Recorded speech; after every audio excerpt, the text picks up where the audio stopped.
Happy Sunday morning, everybody. I am smiling. Man, oh man, yesterday was incredible. I turned 62 years young. We had a garage sale. We won last night with the Sunoco dirt car down at Peevely. It was a hell of a race. And the NASCAR Cup Series had one hell of a race. So much to talk about. So let's get right to it, right? Got a little scratch out here. Okay, I am 62 years young. I told a lot of my friends, I said, birthdays really don't matter to me. But for some reason, this one, I'm paying attention. And the reason I'm paying attention is because I know 62 is a big deal because our federal government says, okay, you're 62. That means you're old and you're retired. And now we'll start giving you your Social Security money. Man, ever since I've been a kid, I've worked. And when I get my paycheck, you pay into the federal government. You save your money. And now I'm so old. I'm 62 years young. And now it's time for me to collect my money. Wow. Never thought this day would come. However, with great advice from my CPA, my accountant, my life coach, Ashok Chudgar, and of course my investor, we sat down last year and we circled 67 years old. That's the age that I'm going to start taking my Social Security. And I'm thrilled to death to do so. I understand that I start taking Medicaid at 65. I know we have to. So I'll make sure I'm not late on that. I will get that Medicare. Medicaid means you need aid.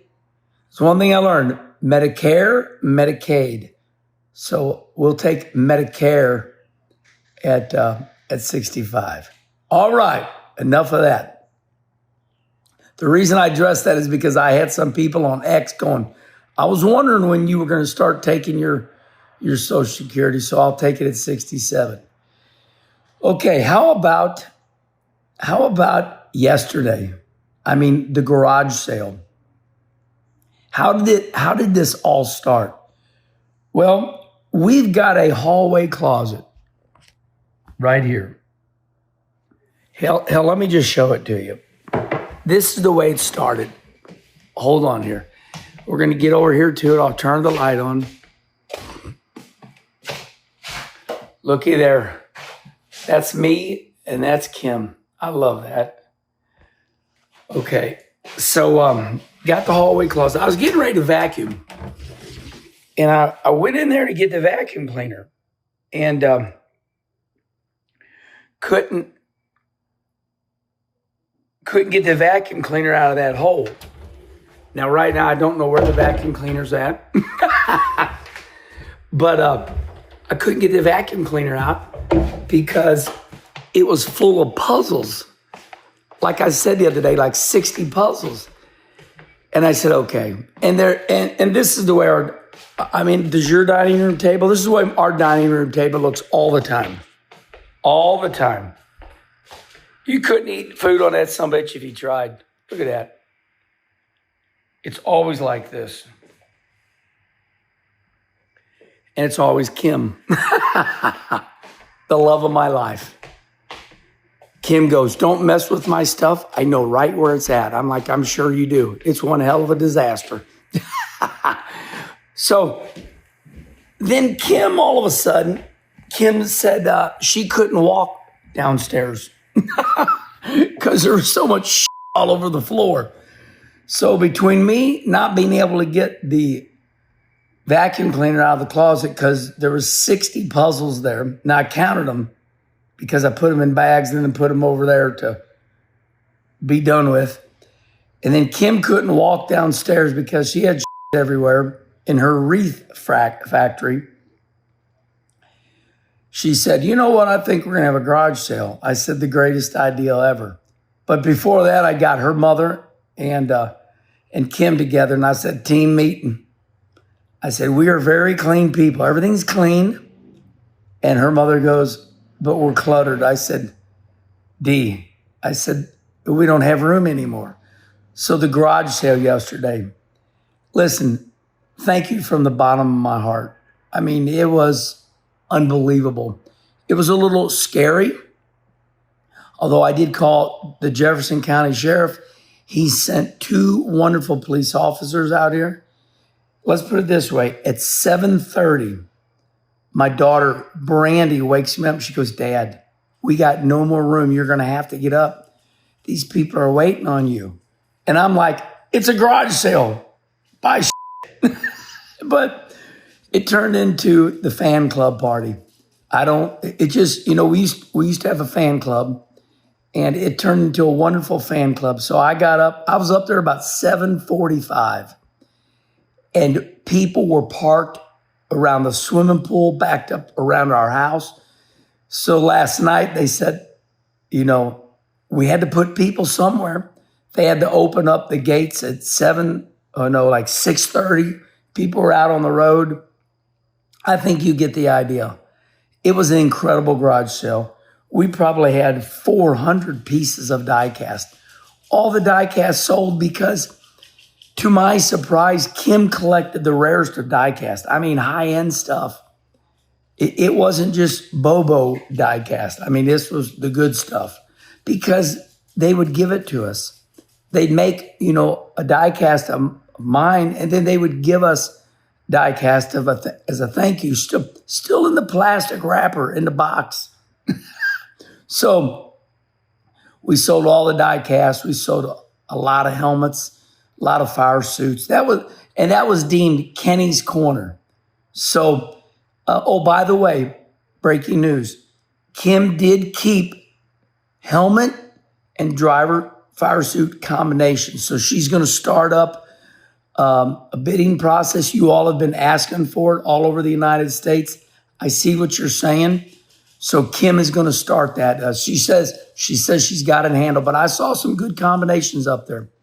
So stay tuned for the bidding process on that. She did put stuff aside. Okay, the stuff we did not sell, it went to a really nice church over in Fenton. And I told him, I said, there's nothing coming back. Oh, Louis the legend. He said, you started the show without me. By the way, this is the second coffee cup. The original coffee cup, some man drove me batshit crazy. Please let me borrow your coffee cup. I said, it's a cup. It's the people that take care of our swimming pool and our hot tub.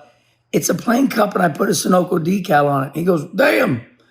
So he gave me $22 for it. That's what he offered me. I said, what do you offer me for?